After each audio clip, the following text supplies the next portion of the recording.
Alors, M. Claude Améganvi, bonjour. Bonjour. Les Togolais étaient aux urnes, l'élection s'est tenue, malgré votre cri, votre alarme pour que ce processus soit arrêté.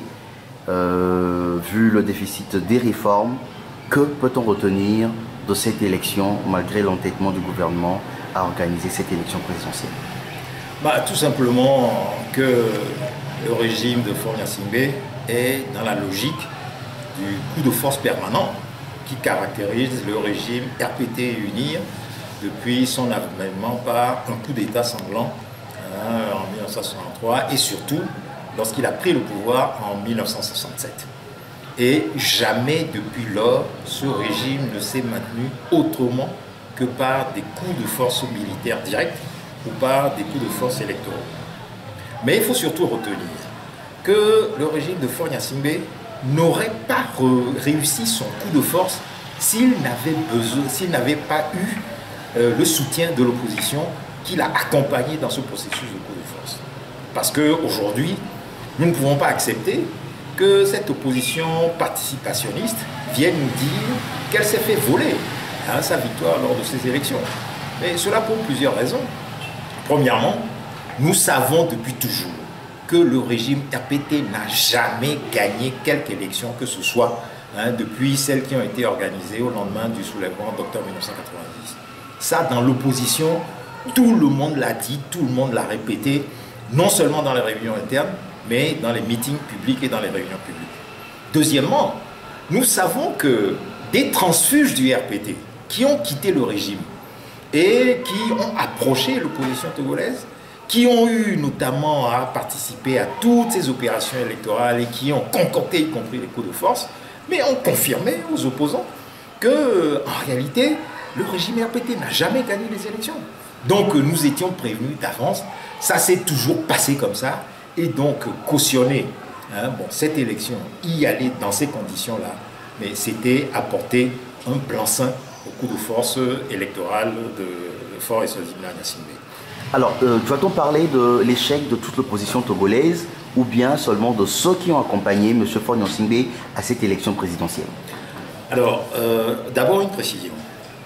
On ne peut pas parler d'échec de l'opposition togolaise ni de l'échec du peuple togolais pour la simple raison que ce processus de mascarade électorale de présidentielle de 2015 a été largement boycotté par l'ensemble du peuple togolais. Alors, il est de notoriété publique, selon tous les témoignages de ceux qui ont été, ou ont supervisé et suivi ce processus électoral, que plus d'un électeur sur deux ne s'est pas rendu aux urnes.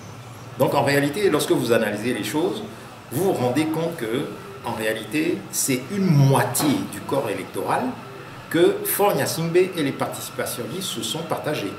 Et donc, à partir de là, il y a eu un clair rejet de ce processus électoral parce que le peuple togolais ne considérait pas qu'il était concerné par cette mascarade qu'il a profondément rejetée.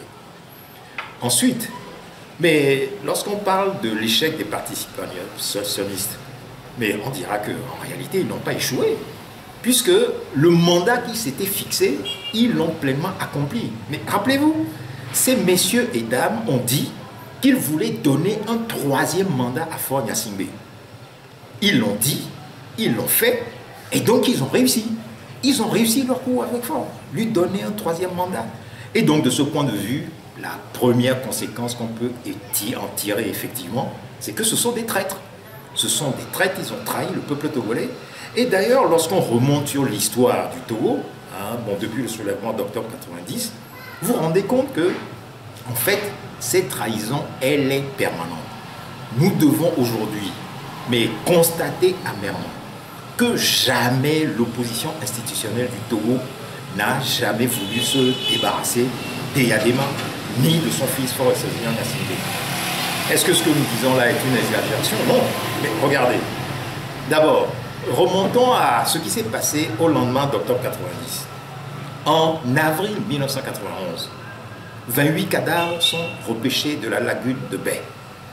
Le peuple en colère, insurgé, exige le départ immédiat d'Eyadema. Yaovi Aboibo et Joseph Kofigo qui dirigeait la lutte à l'époque, répondait au peuple togolais à travers une interview à Radio France Internationale et au mensuel Jeune Afrique Économie, mais qu'il n'est pas question qu'Eyadema s'en aille. C'est ce qu'ils ont dit. Mais les bandes sont là, les écrits sont là, leurs propos étaient clairs. Il n'est pas question qu'Eyadema s'en aille. S'il s'en va, avec qui allons-nous discuter? S'il s'en va, il y aura un vide juridique.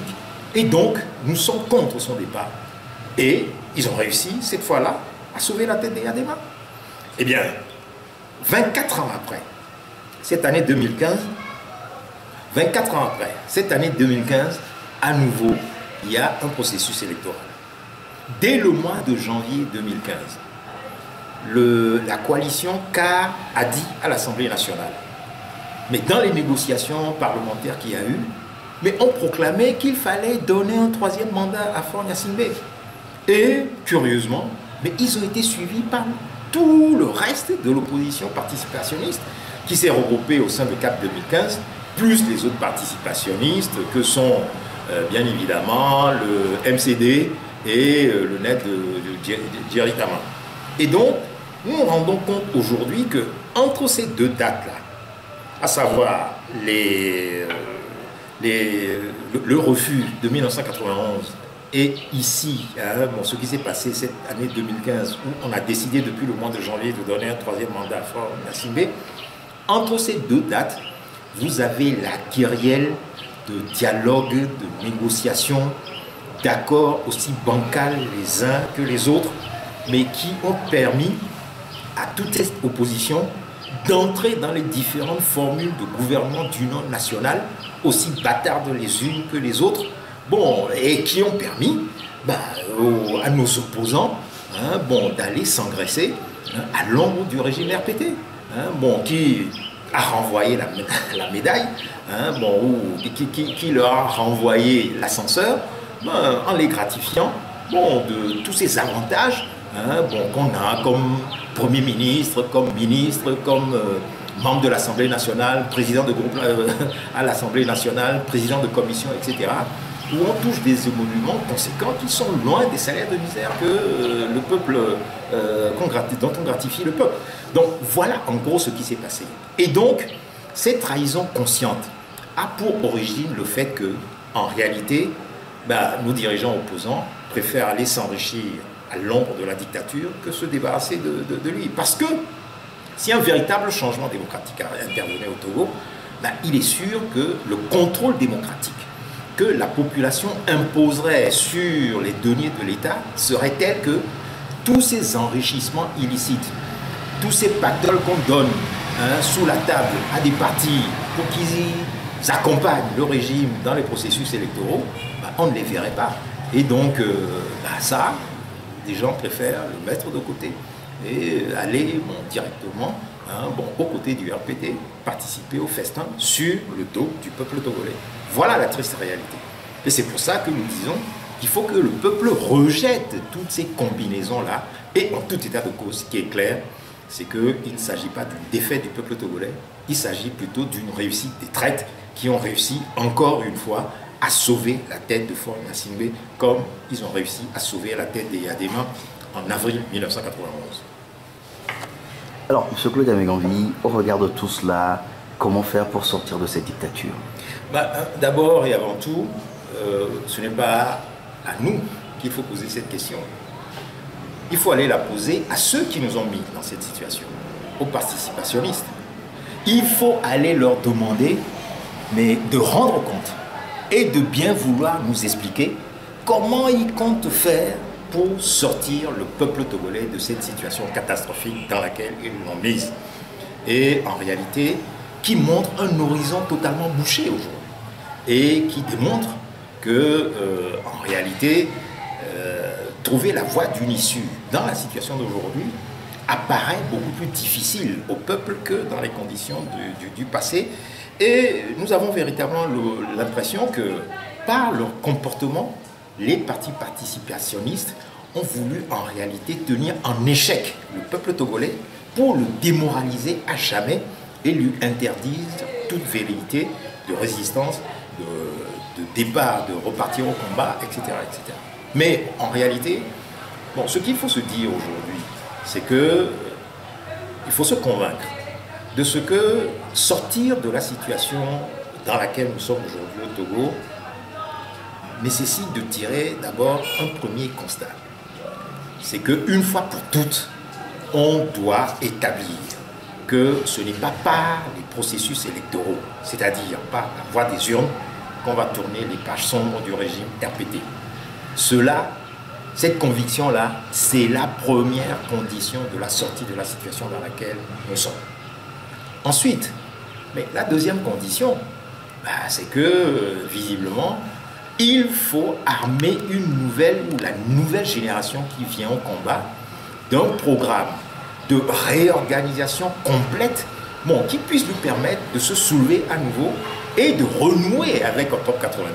Parce qu'en réalité, Octobre 90 avait tout simplement posé les jalons d'une sortie du régime des Gnassingbé, de la dictature togolaise.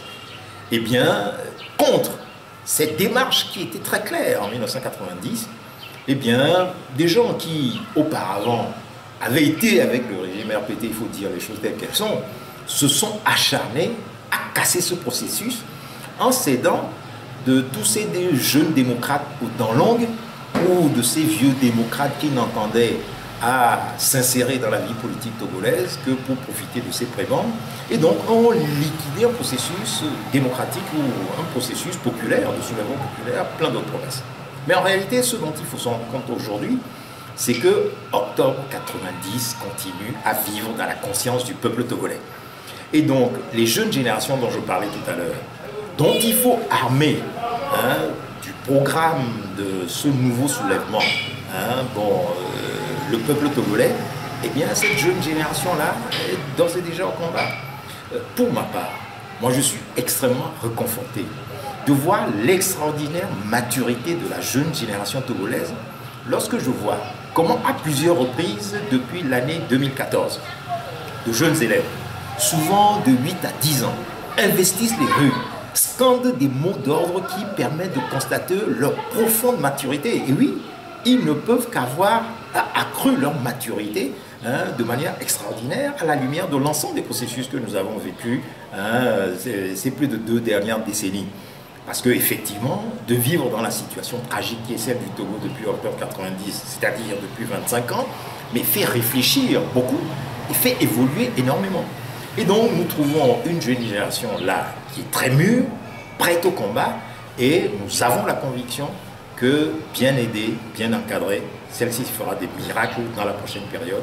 Et donc, nous sommes tout à fait confiants du fait que octobre 90 verra, en cette année du 25e anniversaire de sa commémoration, un renouement avec le mouvement qu'il a porté vers l'émancipation du peuple togolais. Vous constaterez par ailleurs que, en réalité, entre la situation du Togo et la situation des autres pays d'Afrique, mais il n'y a pas photo. Regardez ce qui s'est passé au Burkina.